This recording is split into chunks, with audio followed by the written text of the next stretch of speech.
Bomedipi, bomedipi na inoayete.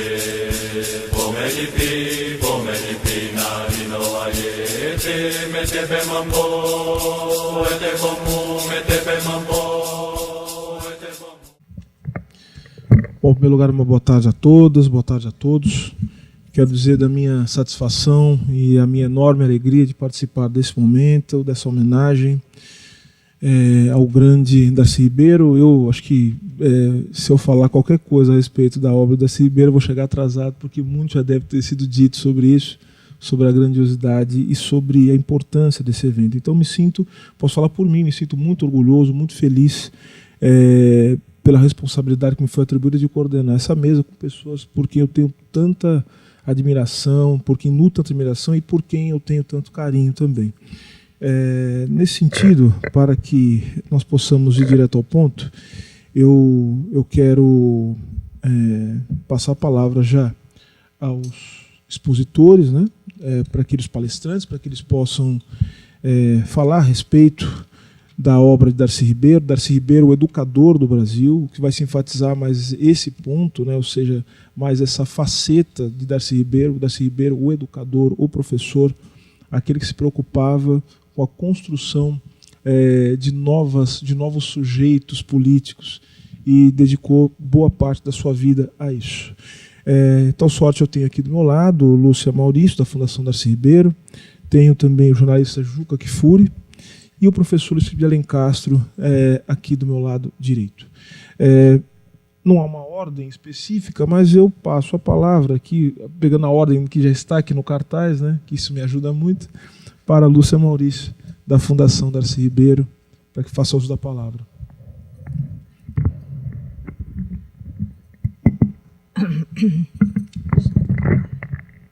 Não sei se eu vou ficar segurando, botando aqui. Acho que é melhor aqui.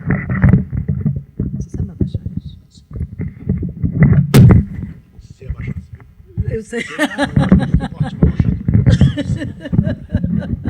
Jornalista e abaixador de microfone.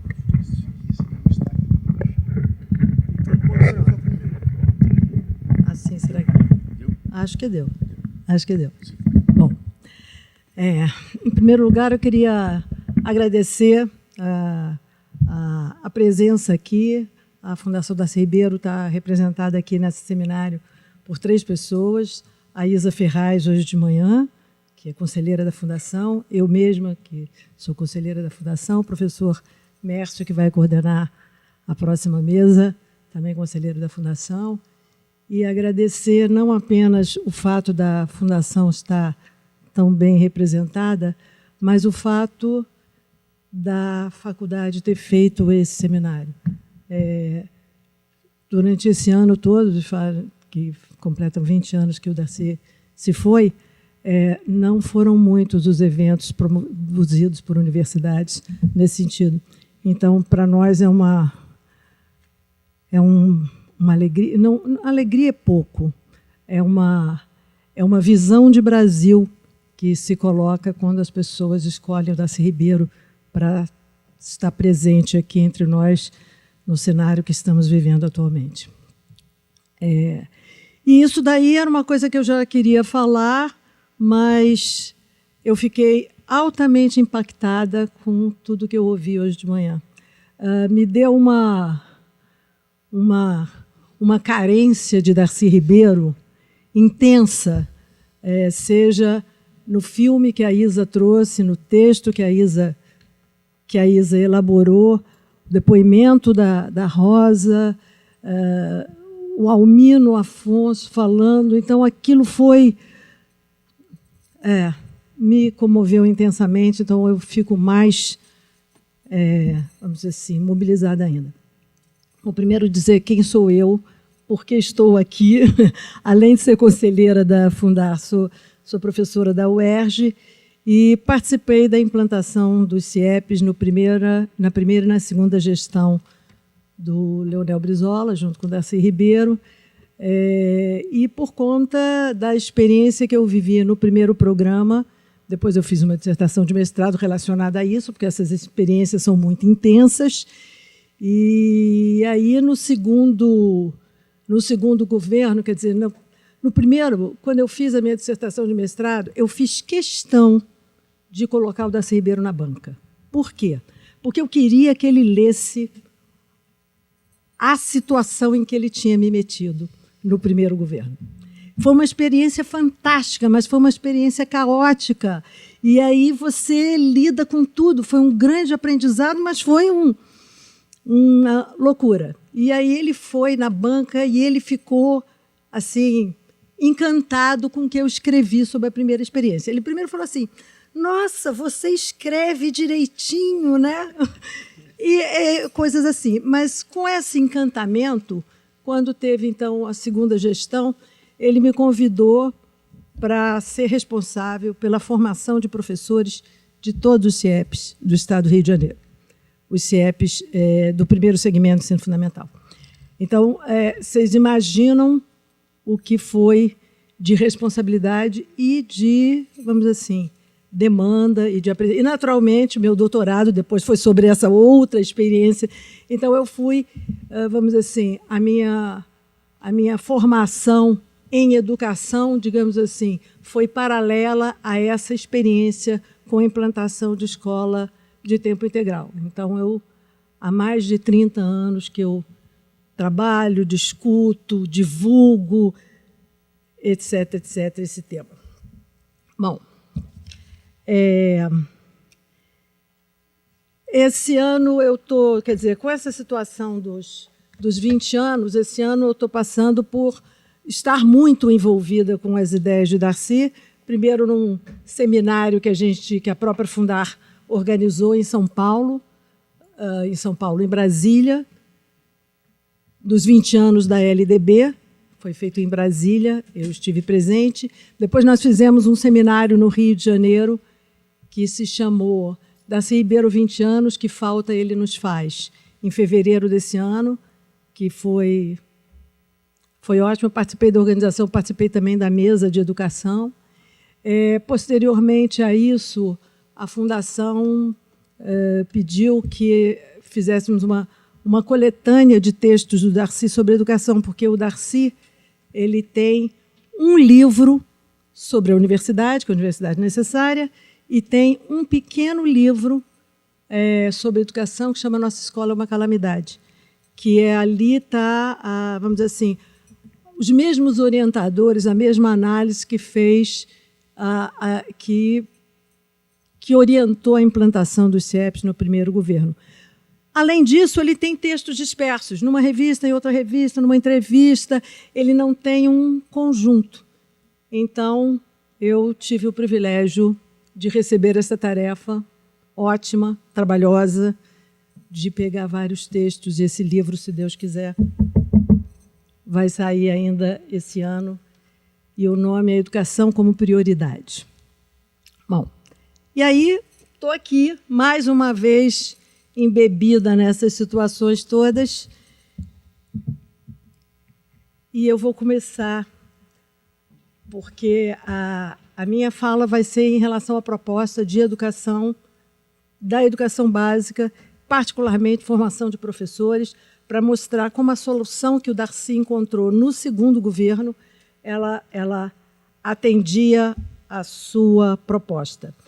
Mas começo com um texto do Darcy que ele escreveu, que chama Fala aos Moços, que é dirigida a todos os moços brasileiros. Sou um homem de causas.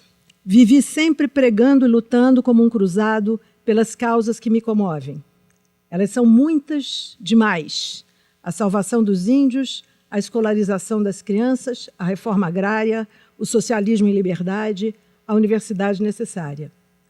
Me atrevo a recomendar duas coisas aos jovens de hoje. Primeiro, que não respeitem seus pais, porque estão recebendo como herança um Brasil muito feio e injusto, por culpa deles. Minha também, é claro. Segundo, que não se deixem subornar por pequenas vantagens em carreirinhas burocráticas ou empresariais pelo dinheirinho ou dinheirão que poderiam render. Meu apego apaixonado pela unidade nacional começa pela preservação desse território, com uma base física em que o nosso povo viverá o seu destino. A atualidade é imensa e é uma situação que o Darcy sempre busca. E aí eu vou entrar nas condições que o Darcy dizia que eram indispensáveis. Eu esqueci que eu tinha que falar aqui. Tá bom, legal. As condições que o Darcy dizia que eram condições básicas para uma escola. No caso, ele estava propondo a escola de tempo integral, mas isso daí não era qualquer escola. Então, ele fala: que condições tem que haver? Espaço para a convivência e as múltiplas atividades sociais durante todo o largo período da escolaridade, tanto para as crianças como para as professoras. O tempo indispensável, que é igual ao da jornada de trabalho dos pais, em que a criança está entregue à escola. Essa larga disponibilidade de tempo possibilita a realização de múltiplas atividades educativas, de outro modo, inalcançáveis, como as horas de estudo dirigido, a frequência à biblioteca, a videoteca, o trabalho nos laboratórios, a educação física e a recreação. E o terceiro requisito fundamental para uma boa educação é a capacitação do magistério. Por que eu gosto de ler essas condições? Porque aqui ele mostra que existe, em primeiro lugar, um projeto pedagógico. E o aumento do tempo é em consequência disso, e não o contrário. Ele, quando argumenta, ele não argumenta que vamos tirar a criança da rua. Ele argumenta que a criança estará na escola, nesse ambiente, para desenvolver diversas atividades, no mesmo horário de trabalho dos pais. Ou seja, existe uma relação com a organização de tempo da sociedade. E, além do mais, oferece à criança essas atividades várias, que ele cita os exemplos, de forma coletiva. Ou seja, a criança vai ter na escola o que ela, por sua origem social, não teria se contasse só com a sua casa. Então, é nesse sentido que eu queria começar. E daí, por que eu vou falar da formação de professor? Porque o tempo já está embebido na escola de tempo integral. O espaço foi imortalizado na proposta do Darcy, nos CIEPs, pelo Oscar Niemeyer. E aí fica a situação que ele considerava a condição, que era a formação de professores. E eu vou exemplificar com essa proposta que ele teve para a segunda gestão Brizola. Eu faço questão de dizer, na primeira implantação dos CIEPs, a gente não tinha ainda a nova Constituição. Então, houve uma implantação no momento em que as regras do jogo estavam em profundo descrédito. Cada governo estadual eleito naquela época podia fazer muitas coisas fora do controle, porque você estava numa finalização de um ciclo. Na segunda gestão, não, né? De 92 em diante. Então, você já tem regras e aí você tem que trabalhar, vamos dizer assim, contendo as ideias do Darcy dentro das regras do jogo. Então, no ano de 92, quando assumiu o governo, o Estado recebeu 1/3 dos prédios dos CIEPs construídos. Construídos, mas sem manutenção por todo o período do governo anterior. Os outros prédios todos ou estavam no esqueleto ou não tinham sido construídos ainda. Então, qual era o desafio desse governo de 4 aninhos? Colocar 409 CIEPs em funcionamento. Você tinha que reconstruir, você tinha que construir, você tinha que equipar, você tinha que selecionar professor, você tinha que preparar professor, você tinha que matricular aluno, etc, etc, etc. Né? Isso significava, digamos assim, se você pensa que um governo, quando assume, vai passar 6 meses tomando o pé para você poder se organizar para uma tarefa dessa, Daí em diante, para você implantar 409 CIEPs, significavam 10 CIEPs por mês em 42 meses seguidos. E aí eu vou dizer, qual era a preocupação do Darcy, e esse era o modelo dele. Ele achava que a formação do professor, e era isso que ele perseguia, ela deveria ter como modelo, por exemplo, a residência médica. Então, ele tem um textinho que fala assim, ó, nossas faculdades de educação, integradas em universidades que jamais formariam médicos sem um hospital de clínicas, mas pretendendo formar professores sem qualquer experiência das artes de educação, convertem a pedagogia numa série de discursos ocos, pretensamente educativos, sobre disciplinas científicas e humanísticas supostamente indispensáveis à formação de um professor. Claro, o Darcy sempre tinha esse tipo de texto, né? Ele sempre radicalizava, ele sempre polemizava, ele sempre demandava isso. Então, você veja, para você botar 10 CIEPs por mês em funcionamento, você tem que criar cargos para professor. Como criar cargos? Como achar esses professores? Como preparar esses professores para você dar conta de uma coisa dessa? Eu digo que ele transformou uma situação altamente problemática numa solução que ele buscava, né? Então, o que ele fez? Estou toda cheia de papéis para me dar recado, né? Ele pensou o seguinte, eu vou trabalhar, os CIEPs vão estar lotados por primeira a quarta, ou seja, primeiro segmento do ensino fundamental, professoras de nível médio que não sejam do Estado, formadas no máximo há 5 anos. Essas vão ser as professoras, porque elas vão entrar para o CIEP para fazer um curso. Ou seja, ele estava propondo uma residência pedagógica.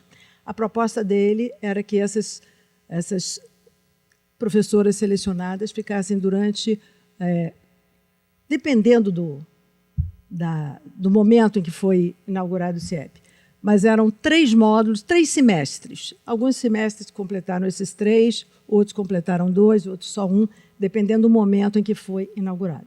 Então, a ideia era que as moças fossem selecionadas, as professoras fossem selecionadas e lotadas nesses CIEPs. Então, como os CIEPs iam entrando em funcionamento, digamos assim, numa determinada região, você vai ter tantos CIEPs, noutra, você tem uma escala de inauguração, a seleção das professoras era, vamos dizer assim, local, ela era regional. Então, nós íamos às escolas normais da região, fazíamos propaganda, não sei o que, para quem são os seus recém-formados. Todo mundo vai perguntar, mas por que recém-formado? Porque o Darcy achava que essas pessoas, a pessoa recém-formada, ela está cheia de gás, cheia de energia, cheia de não sei o quê, e não foi ainda maltratada o suficiente pelo serviço público para adquirir as defesas que a gente termina adquirindo, porque o serviço público tem essas coisas, né? Qual era a ideia? Cada turma, né, o CIEP funcionava em horário integral, cada turma tinha 2 professoras, uma que estava de manhã e outra que estava de tarde. A professora que estava de manhã, de tarde, estava fazendo um curso, e vice-versa. Como é que era esse curso? Esse curso era um curso, ao mesmo tempo, à distância, ao mesmo tempo presencial. Por quê? Foi feita uma programação de filmes educativos que a Isa Ferraz coordenou a parte particularmente de educação. São 34 programas absolutamente geniais. E aí, esses cursos eram transmitidos por TV aberta e eles eram gravados dentro de cada CIEP. Isso significa que, ao final do curso, o CIEP estaria com a série completa de todos os cursos, que tinha educação, tinha português, tinha matemática, tinha história, tinha geografia, tinha toda uma grade para você ter 1 hora por dia. E aí, o que isso daí facilita? O à distância era você receber esse filme e você receber material impresso, né? Então, você tinha um mesmo material para todos os CIEPs, mas a elaboração do material era presencial. Por quê? Porque quem estava fazendo o curso no CIEP, ou seja, a turma da manhã ou a turma da tarde, podia ver esse filme, podia ver de novo, podia não quero ver esse, veja aquele, ou seja, podia estabelecer o seu ritmo. Em cada um desses CIEPs tinha uma professora orientadora. A professora orientadora tinha uma que tinha turma de manhã e outra tinha turma de tarde. E essa professora, essa era estatutária. Essa daí não tinha sido selecionada com as recém-formadas. E essa daí era selecionada para essa função, tinha uma formação inicial para exercer essa função e era acompanhada mensalmente para que essa função desse certo. Então, o que aconteceu com os CIEPs? Os CIEPs passaram a ser um curso de formação de crianças e de professores. Só para vocês terem uma noção, já perdi um monte de pedaço aqui. Deixa eu ver. Tá aqui. Só para vocês terem uma noção da grandeza. E olha só, esses CIEPs, todas essas professoras, elas foram para 54 municípios diferentes. Foram 54 seleções, em alguns lugares fizemos seleção mais de uma vez. Para vocês terem uma noção, foram 6.426 professores que fizeram esse curso. E elas foram selecionadas entre 22 mil. Ou seja, foi de uma abrangência contundente. Bom, alguns acusavam, né? Claro que a gente teve uma grande briga com a área sindical, que dizia que era precarização, está tirando... defendendo o direito ao trabalho. Então, essas professoras recebiam uma bolsa de estudos e essa bolsa de estudos correspondia ao salário inicial de carreira para quem entrava no magistério estadual. Como elas passavam o dia inteiro na escola, elas recebiam isso multiplicado por 2. Então, não havia, digamos assim, uma diminuição de gasto. E havia uma coisa inédita, que eu acho que jamais ocorrerá outra vez, infelizmente, é que, de verdade, elas estavam recebendo uma das matrículas, digamos assim, para fazer o curso. Tá? Bom, no final de 93, porque o governo iria acabar em 94, no final de 93, então, foi feito um concurso público para que... todas as pessoas, vamos dizer assim, se inscrevessem para fazer, inclusive essas professoras que a gente chamava de professora bolsista. E aí fizeram o curso, elas tiveram um índice de aprovação 10% acima do índice geral dos concursos, ou seja, o curso de formação mostrou mais ou menos o seu efeito, e aí, quando terminou o governo, a gente entregou os CIEPs com um corpo permanente de professores dentro de cada CIEP. Então, tem autoras que vamos dizer assim, discutem particularmente formação de professores, e aí o que elas falam que deveria ser contemplado na formação de professores? Uma é a preocupação com os formadores, que no caso da gente eram essas professoras orientadoras, que eram selecionadas especialmente, formadas especialmente, acompanhadas especialmente. A outra que era que essa formação fosse avaliada, houvesse uma avaliação do professor que está sendo formado. As professoras bolsistas, elas tinham que, a cada semestre, fazer um relatório. E esse relatório era o que estava sendo discutido em termos teóricos com a prática delas em sala de aula. Isso daí era avaliado. Se não estava a contento, era pedido que fosse refeito. Então, aquilo criou um grande crédito para para o curso porque não era qualquer coisa. E, finalmente, a integração que essas autoras falam da sua experiência de vida com o seu processo de formação. No caso das professoras bolsistas, ou seja, você estava... O curso de formação, em que você discute seus valores, as suas preferências, etc., ele se dava exatamente no mesmo local em que você está sendo professora. Então, havia uma integração entre o seu processo de formação teórico com a sua prática, que inclui todos os seus valores, etc., etc. Bom, eu acho, em várias situações eu tenho dito que a formação desse curso foi um dos maiores legados que a gente tem em relação aos CIEPs. Claro que no estado do Rio de Janeiro você tem os prédios de CIEPs que você encontra, que são visíveis, mas em vários lugares que você vai, em seminários, em faculdades, em cursos de pós-graduação, em uma série de situações, você tem sempre pessoas que começam a falar, tipo assim, eu fui professora de CIEP. Você foi bolsista? Você foi ex-bolsista? Você fez o curso? Então, causou um impacto bastante visível até hoje. Em 2006, o jornal O Globo fez uma série de reportagens durante uma semana para comemorar os 21 anos de CIEP.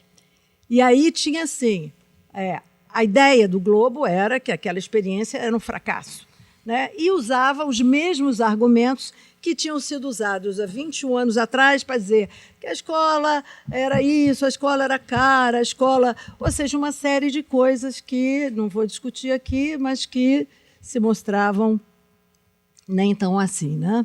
Ou seja, há situações que podiam ser revistas, mas outras não. Outras eram vamos dizer assim, uma intenção clara de ter uma opinião que desvalorizasse. Nessas reportagens, aí houve a publicação de algumas cartas de leitor. E as cartas de leitor devem ter sido selecionadas, naturalmente, por uma outra editoria. E aí tinha uma carta que era o seguinte: uma das professoras que, inclusive, era ex-aluna de CIEP. O CIEP pode dar certo, desde que tenha gestão comprometida com a educação, corpo docente envolvido na proposta, projeto político-pedagógico que envolva todos os segmentos escolares, participação efetiva da comunidade e da família.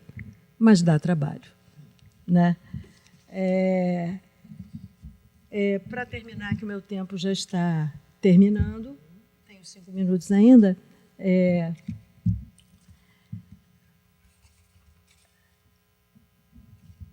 eu vou terminar com ainda novamente uma citação do Darcy, para a gente, vamos dizer assim, ver como ele vamos dizer assim, se ressentia.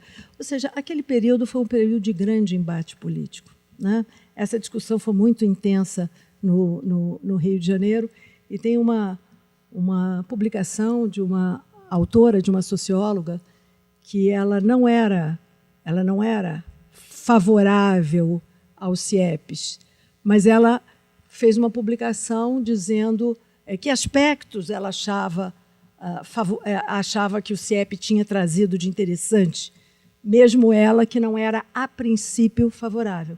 Mas ela dizia assim, mas nós da academia, nós temos muitos vícios. E ela falava, a gente não gosta de botar a mão na massa. E aí eu tenho uma visão, a princípio, preconceituosa. Ela falava assim, mas, olhando o meu preconceito, ela diria, a discussão dos CIEPs colocou muito mais, ela estava, no foco dela estava muito mais a virtual candidatura de Leonel Brizola à presidência da República do que ao projeto pedagógico. No projeto pedagógico eu faço essa e essa ressalva, mas eu faço questão de dizer, estou falando ela, né, Zaia Brandão, ela falava que a discussão dos CIEPs colocou a discussão sobre a qualidade da educação pública no cotidiano das pessoas. E a partir daí, pelo menos no estado do Rio de Janeiro, toda eleição, toda eleição, tem alguém defendendo uma escola de tempo integral que ele naturalmente não sabe como é, não quer implantar, mas é importante que diga. Então, o final, Darcy falava o seguinte, isso daí é quando ele estava em vias de aprovar a LDB no Senado. Toda uma revolução educacional está se realizando hoje debaixo de nossos olhos. Está em marcha a revolução pela qual nossos educadores lutam há 50 anos. Mas quase ninguém tem olhos de ver.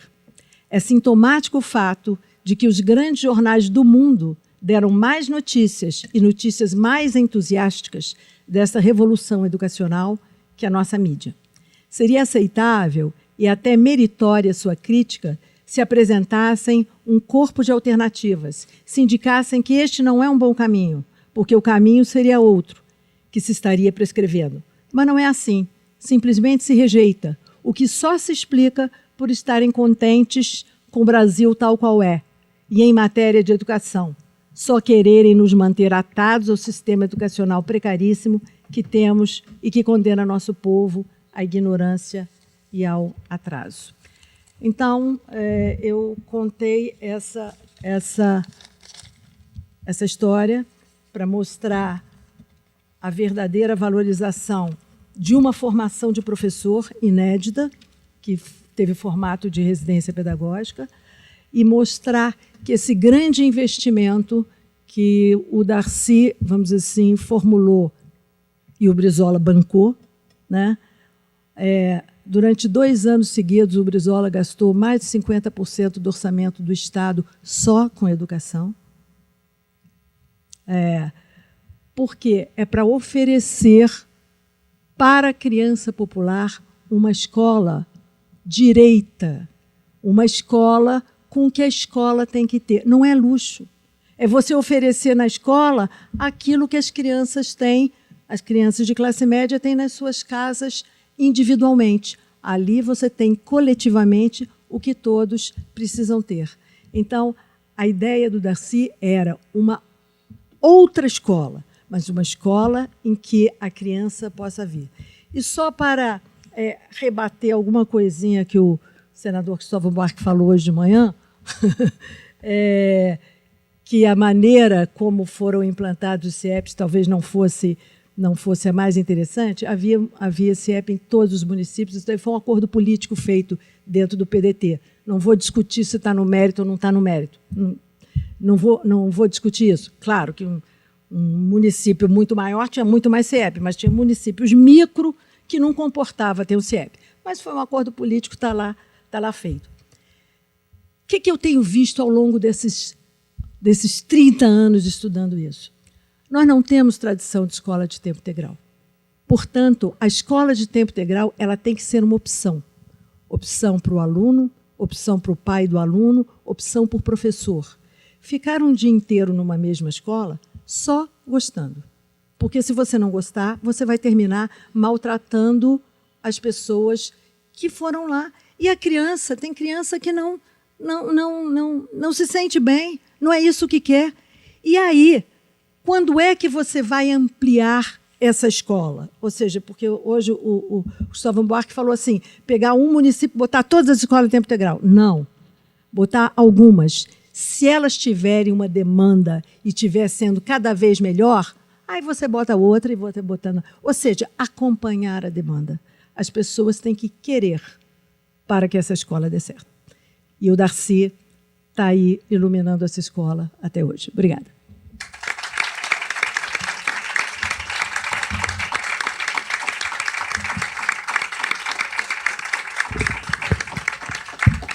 Muito obrigado, professora. Agora, sem demora, passo a palavra para o professor Luiz Felipe de Alencastro. Obrigado, Silvio. Obrigado aos organizadores. Obrigado a vocês todos por estarem aqui.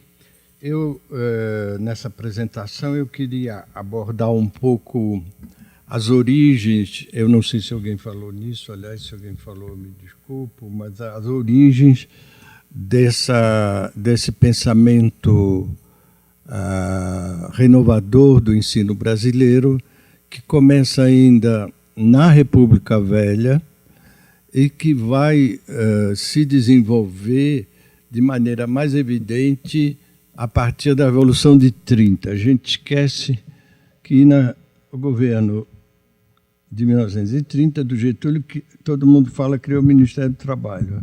É verdade, criou também o Ministério da Educação.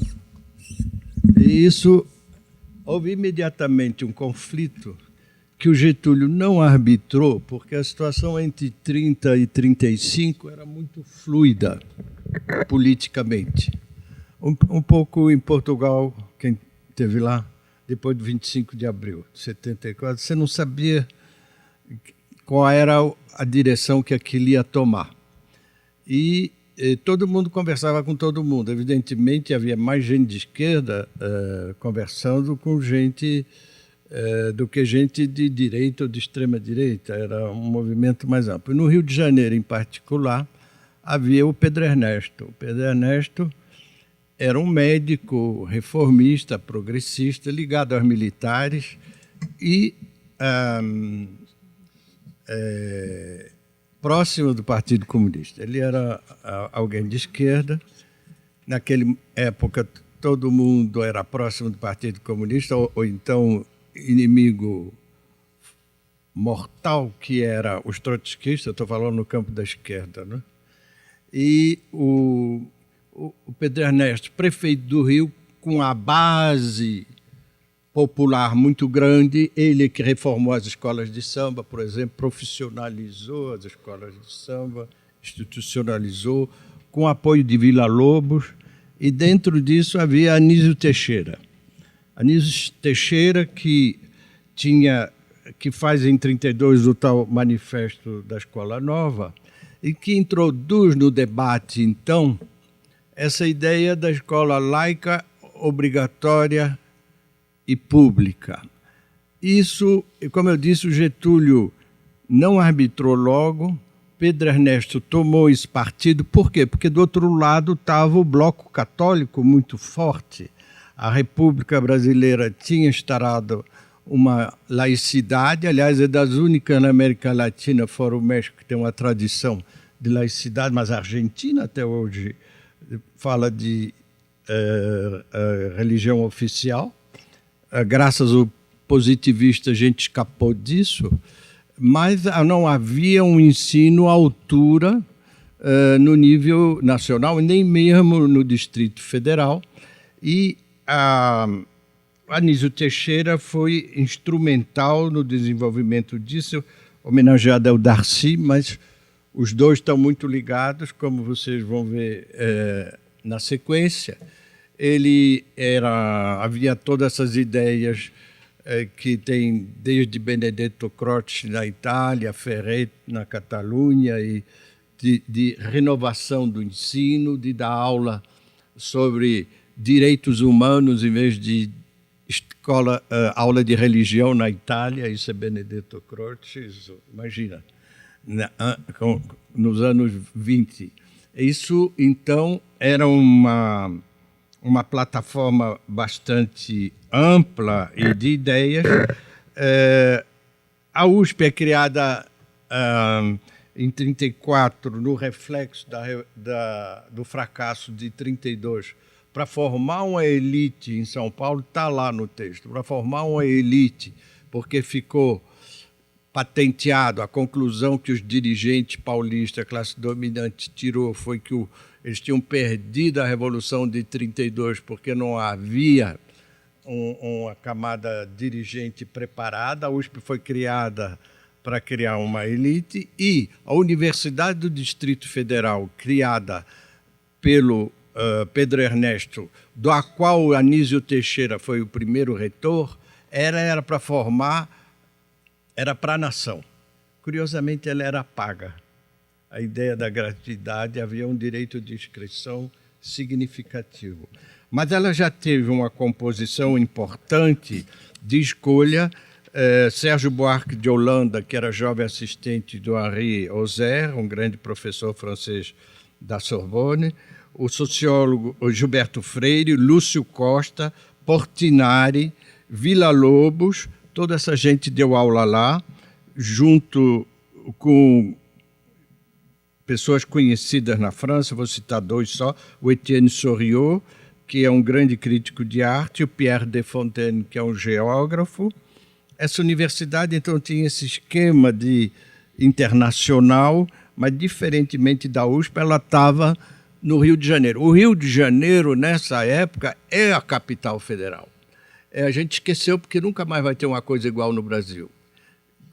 Isto é, um centro político, cultural e econômico, no mesmo local, numa grande cidade, que é a maior cidade do Brasil, que era desde sempre, e que era um hub, um nó de transporte essencial, muito antes da instauração do Canal do Panamá em 14, mas continua sendo depois, e o Rio era a capital federal. É uma coisa muito interessante porque o Prestes conta na depoimentos dele, eu fui conhecer o Brasil na escola do Realengo.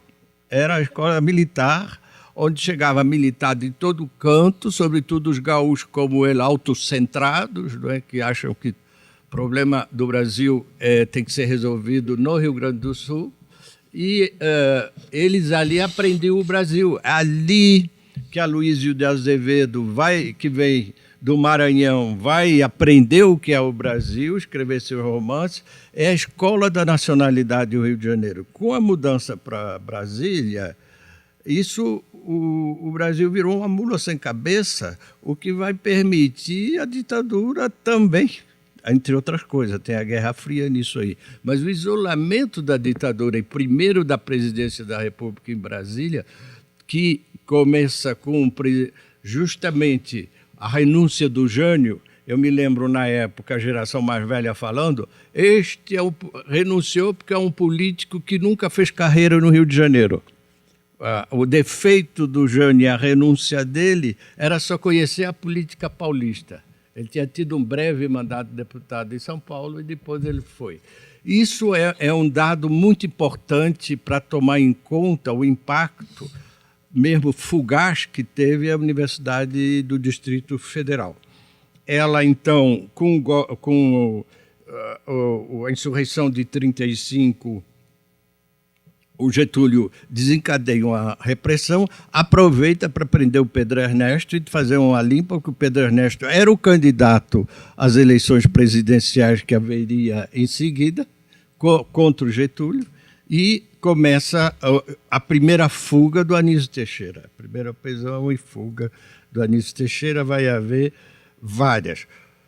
Eu vou depois entrar no circuito de novo, vocês sabem a história do Darcy, isso já foi falado, os dois vão se encontrar concretamente, eles já se conheciam, no governo do Juscelino em 1955, quando o Anísio convida o Darcy para participar na elaboração e desdobramento das diretrizes para o setor educacional. Começa, então, o plano da mudança de Brasília, não é? Que também é mal explicado isso, eu só queria dizer essa história que tem um eleitor que em Goiás pergunta, e o artigo tal da Constituição, que é essa história que a gente ouve em toda parte, o senhor não vai cumprir? Vou cumprir, sim. Que é isso?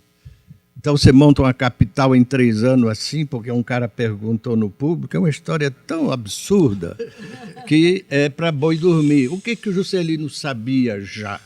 O Juscelino sabia, que quando a criação de Belo Horizonte, em Curral del Rei, saindo de Ouro Preto para Curral del Rei em 1901, tinha permitido uma coisa fantástica. Primeiro você avisa os amigos que vai mudar a capital para lá. E todo mundo compra as terras em volta e fica rico.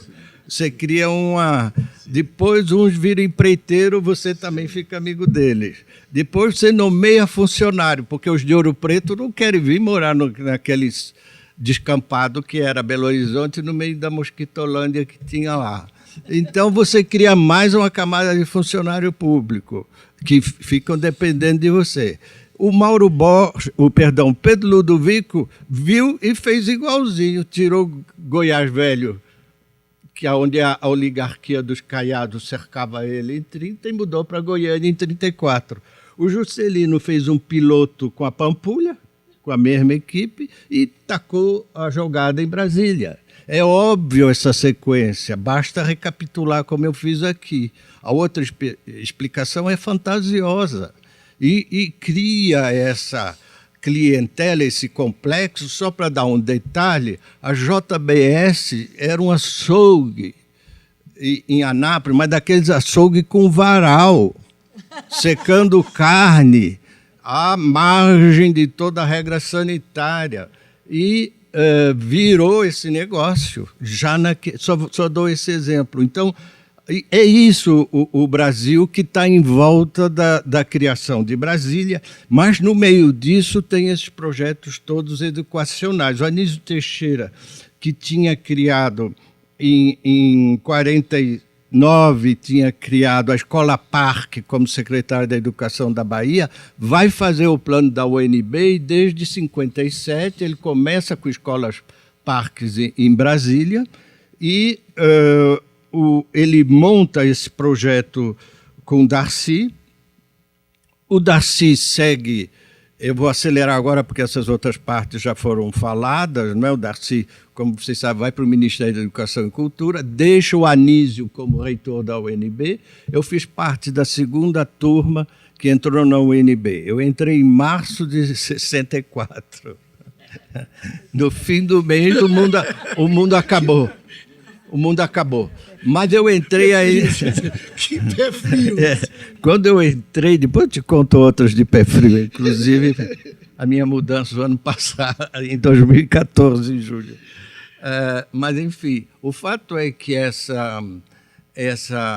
esse clima que havia em Brasília, o Darcy tinha planos grandiosos para a UNB. Eu queria lembrar que a UNB não era uma universidade federal, nunca foi, era uma fundação, justamente, que tinha ações da Companhia Siderúrgica Nacional, da Petrobras, que tinha uma política totalmente à parte e que pôde, inclusive, depois do golpe, chamar professores como o Fiore, o filósofo, pai do sociólogo economista, que tinha sido expulso da Federal do Rio Grande do Sul pelos irmãos Etchegóin, que pai desse Etchegóin aí, você vê que nunca acaba a briga de gaúcho. E eles vão para Brasília e para a Casa Militar, junto com o Geisel, na época do Castelo, esbarram de novo no Fiore lá, o que vai acentuar a repressão para cima aí da UNB já 6 meses depois. Foi a partir daí, foi todo mundo embora, inclusive o vosso criado aqui. Eu voltei 20 anos depois e se espalhou todo mundo nesse momento e o Darcy também. O Darcy foi para o Uruguai, foi dar aula. Nós voltamos a nos encontrar, porque eu era do movimento estudantil na época, eu via ele de vez em quando, em Paris, em 71, 72, 73, até o governo Allende, quando ele vinha do Peru, e já estava aquela situação do Alvarado indo, ele tinha no meio tempo ido para Montevidéu, depois ele tentou vir um ano para o Brasil e não conseguiu, em 68, essa vinda. Ele, então, fica em Paris, e aqui tem um episódio bem importante que é muito esquecido, porque ele é duplamente esquecido. Ele está ligado ao UNB e, mais exatamente, ao Niemeyer e ao Anísio Teixeira, que é a obra do Niemeyer na Argélia. É uma coisa que até os estudantes da arquitetura eu fico perplexo, isso mostra um certo provincianismo, e tudo que vem da África parece esquisito, mas o Niemeyer tem edifícios importantes na Argélia, que o New York Times fez uma reportagem em 2014 sobre essa obra dele, e notadamente uma mesquita importante, tem o Arraiz. Por que isso? Porque o Arraiz estava lá desde 65, era no tempo ainda do Boumediene, A Revolução Argelina estava querendo ter uma coisa que fosse além da África, e Arraes chegou lá como o primeiro exilado importante latino-americano. Inclusive, até o final do exílio, às vezes, guarda de trânsito na rua o chamavam ainda de presidente, porque eles achavam que era presidente. Ele foi tratado como um presidente.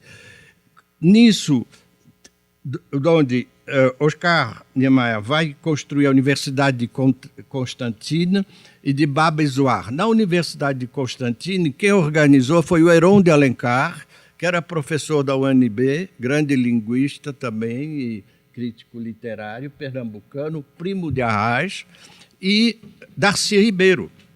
E Oscar, então, deu uma entrevista. Paulo Freire também entrou nessa vaga de brasileiros exilados. Paulo Freire teve em São Tomé, na Guiné-Bissau, em Moçambique, depois da independência, a partir de 74. Paulo Freire já tinha trabalhado com Arraes na prefeitura de Recife. Na UNB tinha uma variante do método Paulo Freire que os estudantes, nós ensinávamos lá para os candangos também, de alfabetização. Isso até deu IPM, deu tudo. E eu tenho umas palavras aqui da entrevista que eu vi do Niemeyer na revista Africazi. Era uma entrevista que ele deu em 2006, mas foi publicada em 2012, quando ele morreu. E ele disse...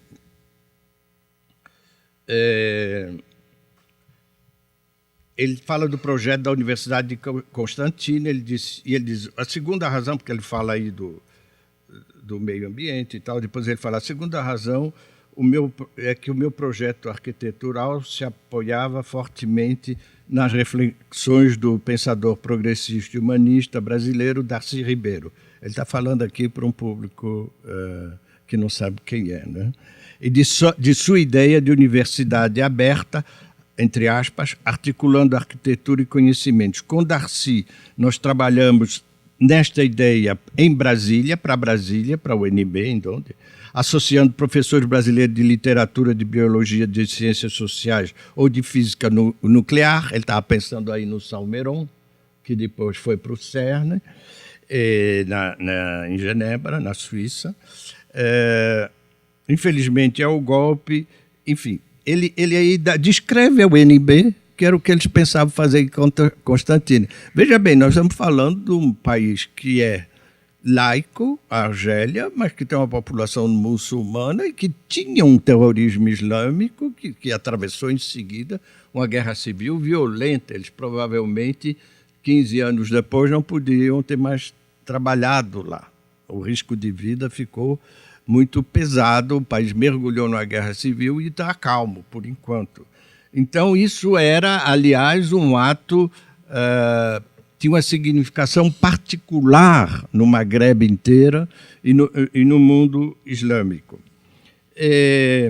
Depois tem a experiência daqui. Eu queria lembrar também que o Zeferino Vaz foi o interventor que tirou Anísio Teixeira e que a Unicamp...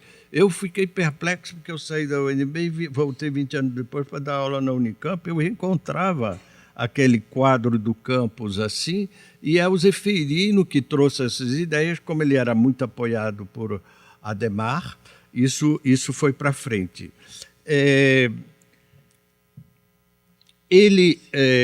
Eu acho que eu teria outras coisas para falar. Eu gostaria de falar um pouco também...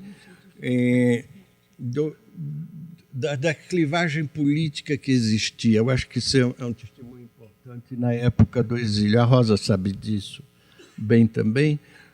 A Rosa Furtado, que é viúva do ministro Celso Furtado. Nós vivemos isso bastante à medida que... porque a coisa... Eu estava no dia do golpe em Brasília. Eu e alguns amigos, um deles o Juca conhece, assistimos o golpe no Congresso, quando foi decretada a vacância do poder. Eu estava com um grupo, eu pessoalmente não assisti porque eu dormi. Eu estava já há 2 noites acordado de excitação, porque nós achávamos que o golpe era bom, que ia radicalizar a esquerda. veja bem. E quando veio o golpe, a gente estava lá assistindo de maneiras como se fosse um pesadelo, as coisas foram tomando, aquilo inclusive graficamente teve um aspecto surrealista, porque não tinha nada em Brasília. De repente começaram a chegar soldados da PM Mineira, em ônibus urbano, com um fuzil no meio das pernas. Ônibus urbano, aquela de costa dura, que tinham andado 2 dias na estrada, todos desconjuntados, aquilo era o golpe. E a Brasília, nesse momento, tinha 2 lugares, a universidade e a rodoviária. Porque a rodoviária era a Disneylândia de Brasília. Tinha uma escada rolante que subia e uma que descia. Era a Disneylândia do Planalto Central. Então, a gente se encontrava ali para conversar e a universidade foi dando esse clima. E aí, quando o golpe não ia acabando nunca e começa a chegar até os exilados chilenos e a esquerda que tinha ido para o Chile, depois de 73, começou a dar o Jango começou a se mexer. Havia um grupo que achava que a coisa tinha sido mal conduzida pelo Jango da maneira seguinte. Nós estávamos em plena Guerra Fria.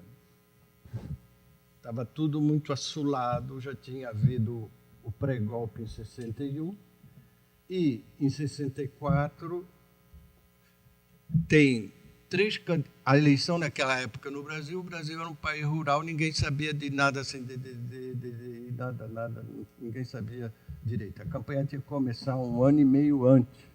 Já tinha, então, a Lacerda, candidataço, tinha Magalhães Pinto e tinha Juscelino, candidato imbatível em 65. Eu tenho para mim que o golpe foi feito contra ele. Bom, é outra coisa. Todo mundo tem candidato. Quem não tem candidato? O PTB, o Jango. Aí vem o negócio. Se não tem candidato, é que quer ficar.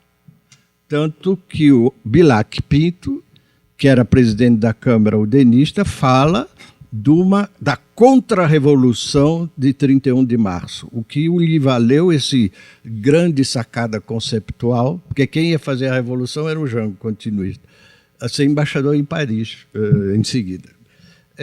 Enfim, então havia uma certa fricção, porque a geração mais velha, algumas pessoas achavam que o Darcy não tinha alertado o Jango suficientemente sobre isso. Ou melhor, deixado o Jango alimentado um pouco o ego do Jango num momento de grande periculosidade. Depois houve outro racha na volta, quando o Darcy foi para o lado do Brizola e nós outros aqui ficamos do lado do Arrajo, que também foi uma coisa muito conflitiva. Estou falando de 79 até 82, 83.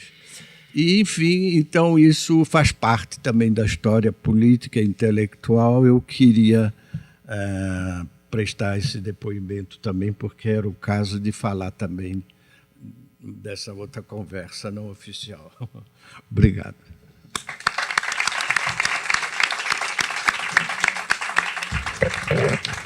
Obrigado, professor Luiz Felipe de Alencastro.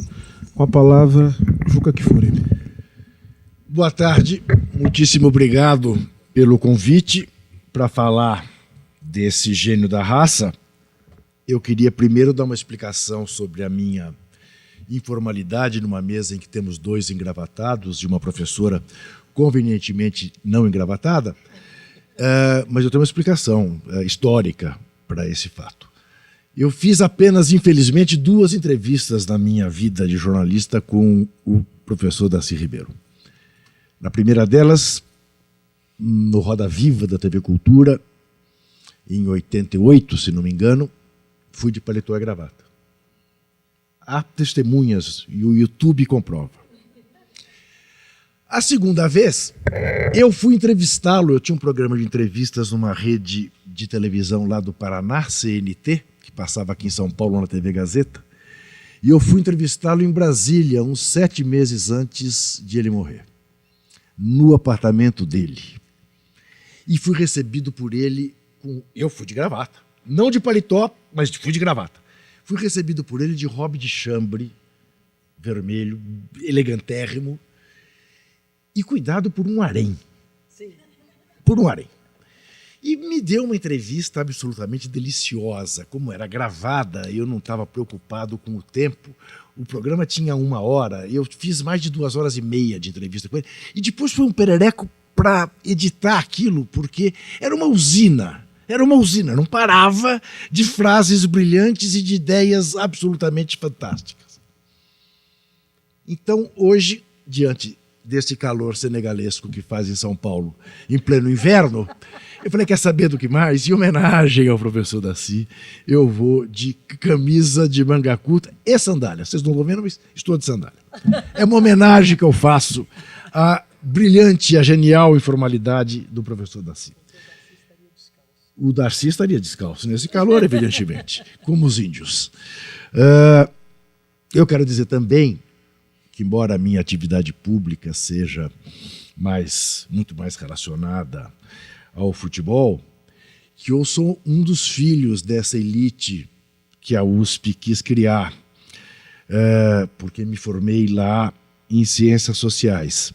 Não tenho nenhuma, mas nenhuma ideia nova nesse campo, e me foi dado em terminar essa nossa sessão exatamente porque nós jornalistas somos todos especialistas em conhecimentos gerais e absolutamente superficiais. Então eu não vou tomar muito tempo de vocês diante do que nós ouvimos do professor Luiz Felipe Lencastre e da professora Silva, porque eu não teria rigorosamente muito a acrescentar, embora seja filho de educadora, mas não de uma educadora de CIEPs, de uma educadora que em 64, com algumas amigas, fundou uma escola em São Paulo, cujo nome já diz tudo, Pequeno Príncipe. Depois transformou-se em Escola Nova Lourenço Castanho, lá na Vila Nova Conceição, mas era uma escola para os pequenos príncipes, nada a ver com o CIEPs. Eu acabo de terminar um livro de algumas memórias, que vai ser lançado em outubro pela Companhia das Letras. O título desse livro é Confesso que Perdi. Uma evidente apropriação do Confesso que Vivi, do Pablo Neruda, e uma evidente homenagem a Darcy Ribeiro, que eu menciono no livro. Por também me orgulhar das minhas derrotas e teria muita vergonha de estar ao lado dos vencedores. Desnecessário dizer que este cidadão que nos desgraça nesse momento em Brasília é também um filho da USP, daqui, das Arcadas. O que dá a medida de que quando São Paulo chegou ao poder realmente, né, chegou de uma maneira desgraçada, né, professor? Melhor que não tivesse chegado, né?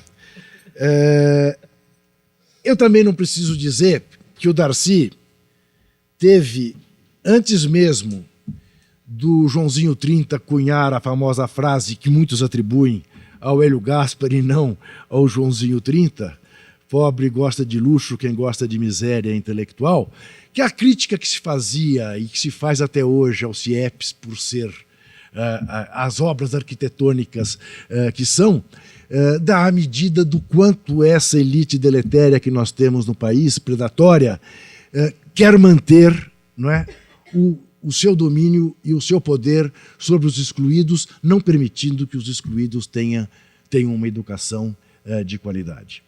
Eu não vou entrar aqui nos meandros que a professora Lúcia entrou, porque ela conhece muito melhor do que eu. Críticas evidentemente, a uma experiência que era absolutamente revolucionária e que deveria ter sido aprimorada, mas o que nós vimos foi a nossa elite ceifar essa experiência da maneira mais predadora que, infelizmente, caracteriza a nossa elite.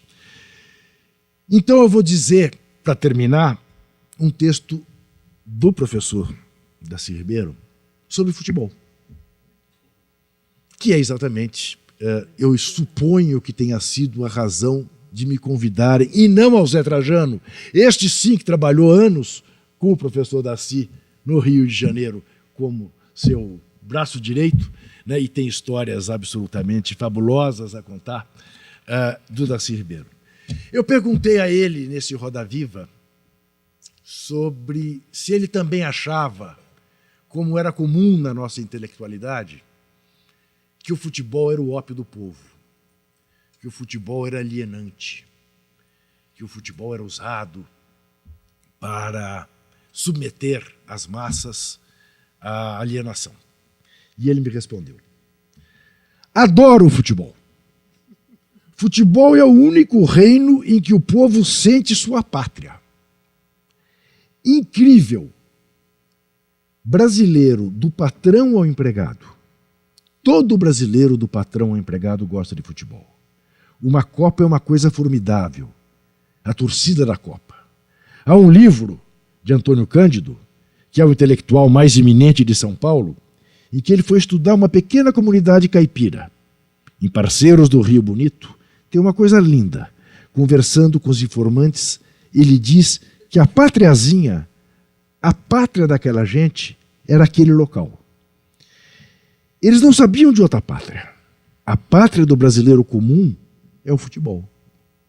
Quer dizer, essa briga do futebol, nela há muita atração. Mas essa coisa que não é alienante. Ele torce. E depois, o futebol sempre foi democrático. Qualquer menino arranjava uma bola de pano, uma bolinha.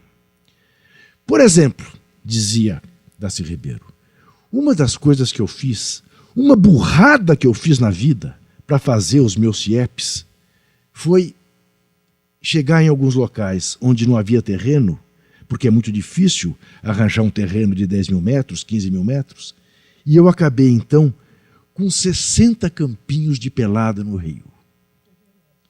Um dia eu mandei fazer cerca em um lugar, e chego lá, e os que jogavam estão acampados, dizendo: aqui não se faz porra nenhuma, aqui é nosso campo. E eu vi que era uma loucura aquilo. Os campos de pelada que havia, terrenos públicos, eram campos de pelada, e eu estava acabando com eles. Então, o que é importante é as escolas de todos os lugares darem mais chance. Porque para surgir um fenômeno como um gênio, como Einstein, dos nervos e dos músculos, como Pelé, é muito difícil. Mas só é possível quando você seleciona sobre 1 milhão, quando 1 milhão de meninos estão jogando futebol. Quando não jogam, porque não há campo de pelada, é ruim. Eu acho o futebol muito importante. E acho que o futebol é o momento em que o brasileiro chora e se apega em que ele tem de pátria. E se apega em que ele tem pátria. A pátria para ele é madrasta. Deu para ele uma má escola. Deixa ele com fome, desempregado. O futebol é o momento que conta. Eu acho que, melhor que isso, só 2 dias. Muito obrigado.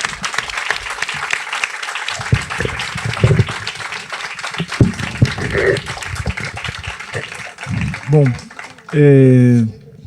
é com muita alegria que eu encerro essa participação, essa mesa, esse momento de um evento tão importante, mas eu não poderia deixar de falar aqui 2 minutinhos apenas, se me for permitido isso.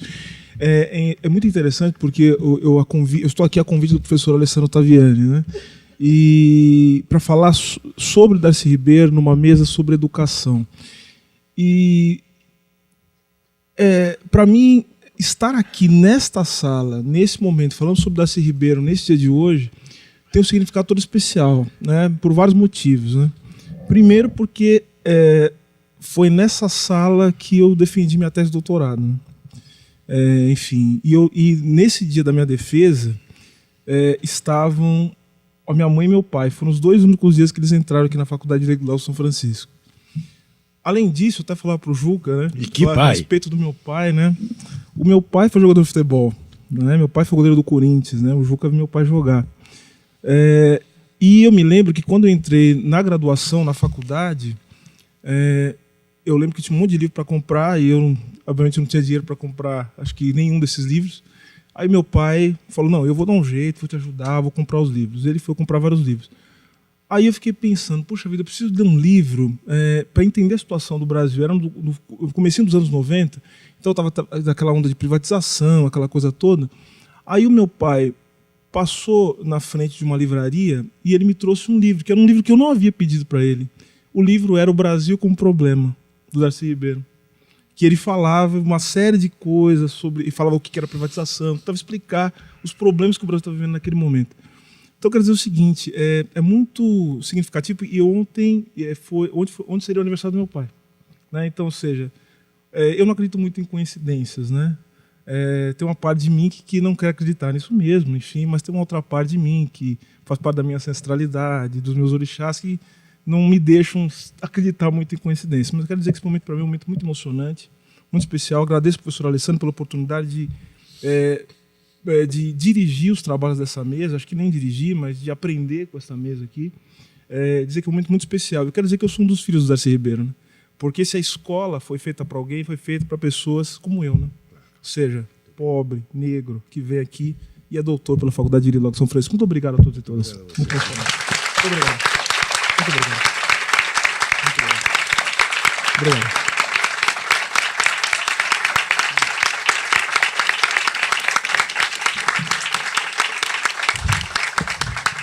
Então, diante disso, para que eu não passe vergonha e chore aqui, declaro encerrada a sessão. Muito obrigado.